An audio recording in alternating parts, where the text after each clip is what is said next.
最近中国的9·3阅兵上出现了不少首次亮相的新装备，而其中讨论话题度最高的，除了第4代坦克100式，就要数被不少人认错的惊雷1弹道导弹了。之所以说认错，是因为它的官方编号惊雷1缩写成 GL1， 和中国第1代潜射弹道导弹巨浪1的缩写一模一样，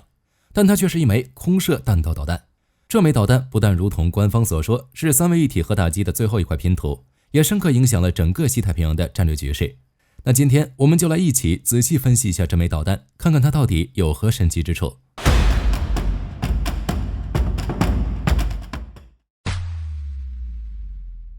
俗话说得好，罗马不是一天建成的，在当今的网络环境中，任何一个装备都不会凭空出现在地球上，惊雷1也是这样。在阅兵式上正式亮相之前，它的另外一个名字其实已经悄悄地传了好几年。早在2017年，几张模糊的魔改版轰六照片开始在网上流传，各路防务分析师们很快就从照片里看出了不对劲的地方。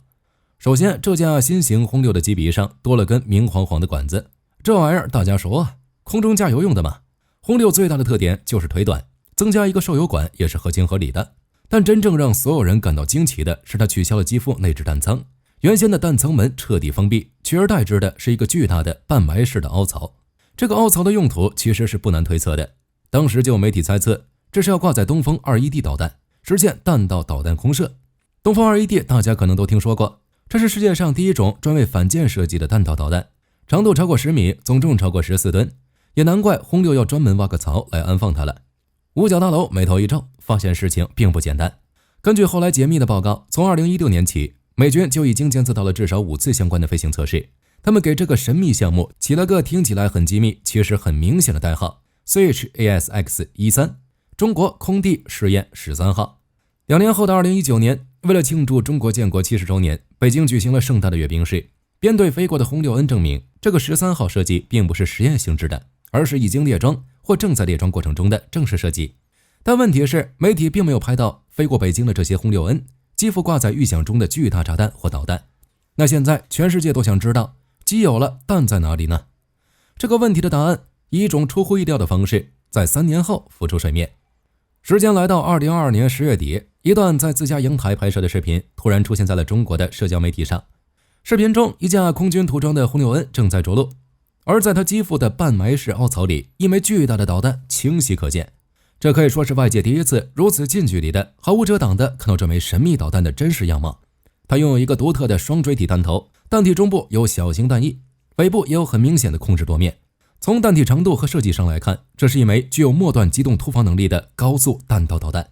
可以说，这段视频很好的证明了这个13号导弹项目不光真实存在，而且已经进入了整合测试的阶段。时间最终来到2025年，在纪念抗战胜利80周年阅兵式上，这枚神秘的导弹终于正式亮相了。它的官方名称惊雷1，也是首次向全世界公布。不过这里面有个小插曲挺有意思的，遵照中国的惯例，导弹上面印刷的编号一般都是代号的拼音首字母缩写，例如空导弹霹雳15就缩写成 PL15， 那惊雷1自然就是缩写成 GL1。 但是在此之前，中国的潜射弹道导弹代号巨浪1，缩写也是 GL1，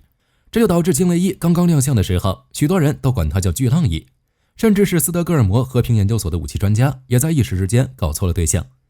不过如果说惊雷1和巨浪1之间完全没有关系，那也是不对的。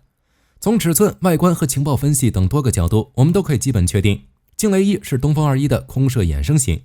类似于美国海军的 AM174B 和标准6之间的关系。而东风21其实是巨浪1的陆基衍生型，也就是所谓的巨浪上岸。这样看来，惊雷1的这个 GL1 等于是孙子用了爷爷的名字，还是挺有意思的。总之，现在随着谜底的揭晓，一个更重要的问题浮出水面，惊雷1的名字这么响亮，那它的威力到底有多大？有关于惊雷1的能力，目前网上也是众说纷纭。但我们前面说了，这个惊雷1就是东风21的空射版，那它必然具备了东风21的几乎所有能力。首先就是核打击能力，东风21本身就是为核打击设计的，因此其大部分型号都具有战略核武器的投送能力。为什么说是大部分呢？因为还有搭载常规弹头的东风21C 和反舰型的东风21D，而这也是外界最关注的一个改型。一般认为，东风21D 有着很强的末端机动能力，能够在接近目标的时候变轨，从而实现对目标的精确打击。2010年5月，中国航天科工集团公司的一份新闻稿指出，东风2E D 导弹可命中低速运动的目标，原概率误差为数十米，一轮齐射足以快速瘫痪大型舰艇了。不过，东风2E其实有着2个致命的缺点，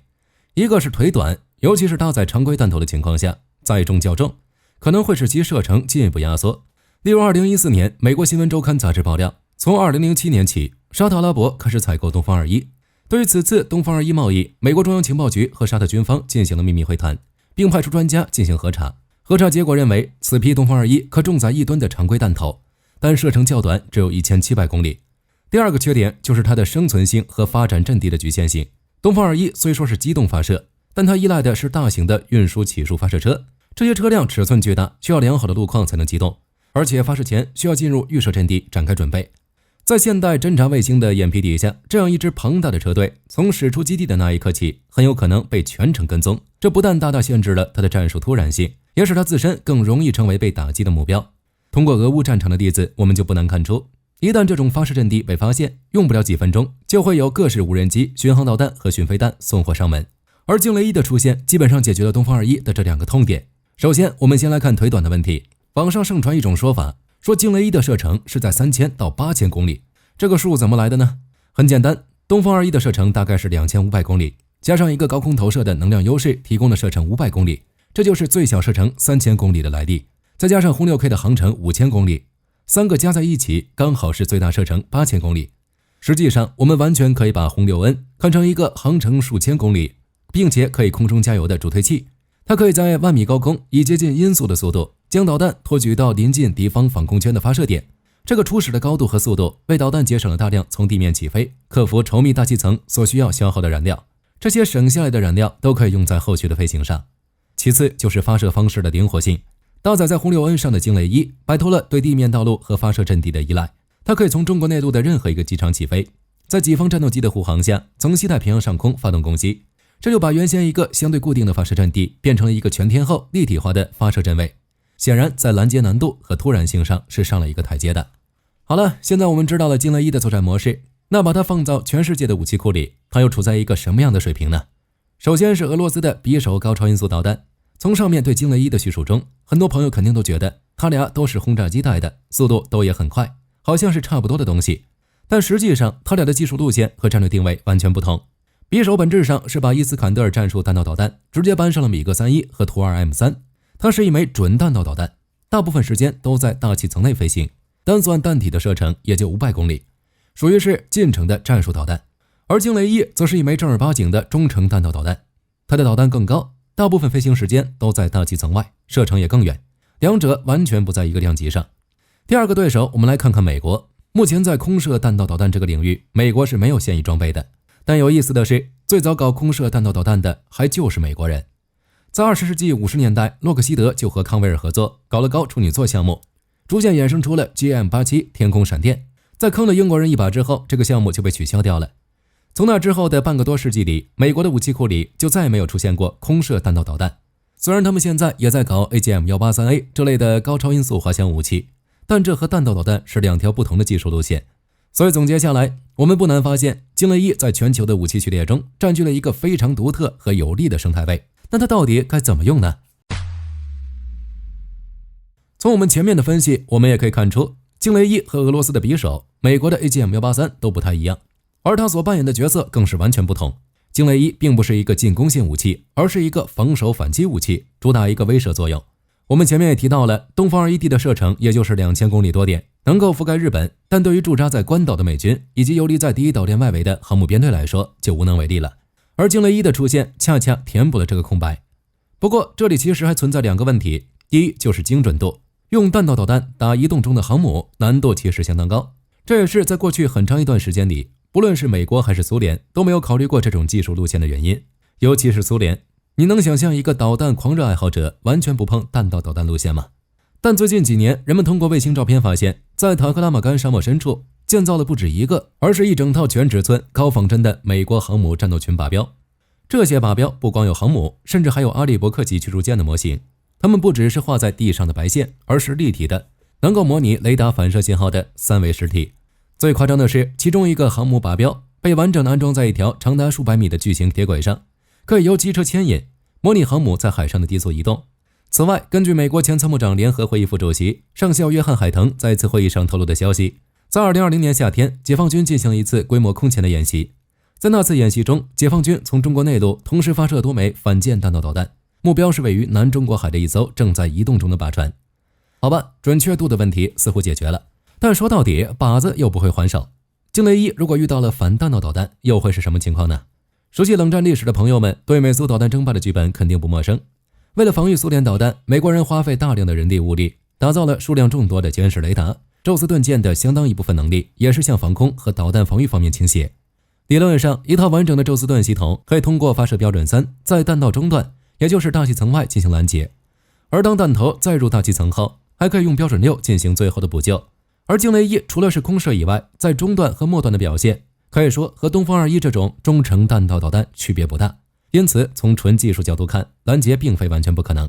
当然了，这个时候肯定有朋友会说了，理论上来说，升级了雷达的伯克3确实具有拦截惊雷1的能力。我们假设在无拦截的情况下，惊雷1100%命中，而标准3导弹的拦截成功率是 70%， 那么只要发射3发标准3，就有 210% 的拦截成功率。不好意思，开个玩笑，多枚拦截弹要成功拦截目标，只需要其中任何一枚成功即可。假设每一次拦截事件都是独立的，要达到 95% 以上的拦截成功率，我们需要至少3枚标准3拦截弹，才能确保拦截成功率达到 97% 以上。当然了，这只是最简单的数字模型，但问题是，如果我发射10000发惊雷1，全瞄着同一个航母过去，那别说伯克3了，就算是伯克3000也没用啊。毕竟一艘驱逐舰上的垂直发射单元数量是有限的，舰队带了多少枚拦截弹就决定了防御能力的上限。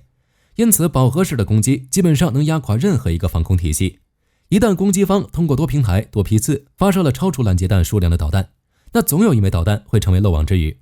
2024年底，雷神公司开始全速生产标准3的原因也就不言而喻了。更要命的是，对于防御方来说，哪怕 99% 的拦截都成功了，但只要有 1% 的失败，那代价就是一艘价值上百亿美元的航空母舰和上面数千名船员的生命，这就带来了一个巨大的战略成本。美国海军要么花巨资把现有的旧军舰全部升级，要么就得拼命造新船，无论哪一种都是一笔天文数字的开销。只能说，为了解决美国的工业空心化问题，中国属实是用心良苦了。好了，今天的故事到这里就差不多了。大家觉得惊雷1能不能改变美国海军的战略部署呢？欢迎大家在评论区留言讨论。我是火力军，我们下期再见。好的，各位观众，今天给大家推荐一款 T 恤，不仅超有态度，还堪称性价比之王。首先，它超级轻，拿在手上轻飘飘，穿上身更是零负担，舒服到让你忘了它的存在。其次，面料剧透气，就像会呼吸一样，就算在外面跑一天，也能保持干爽，彻底告别黏腻感。最关键的是，价格真的让我惊掉下巴，仅需很少的钱，你就能拥有这份清爽。质量和舒适度绝对远超这个价位，闭着眼入都不亏，多买几件换着穿也毫无压力。链接已经给你们上了，这种宝藏 T 恤手慢无，赶紧去抢。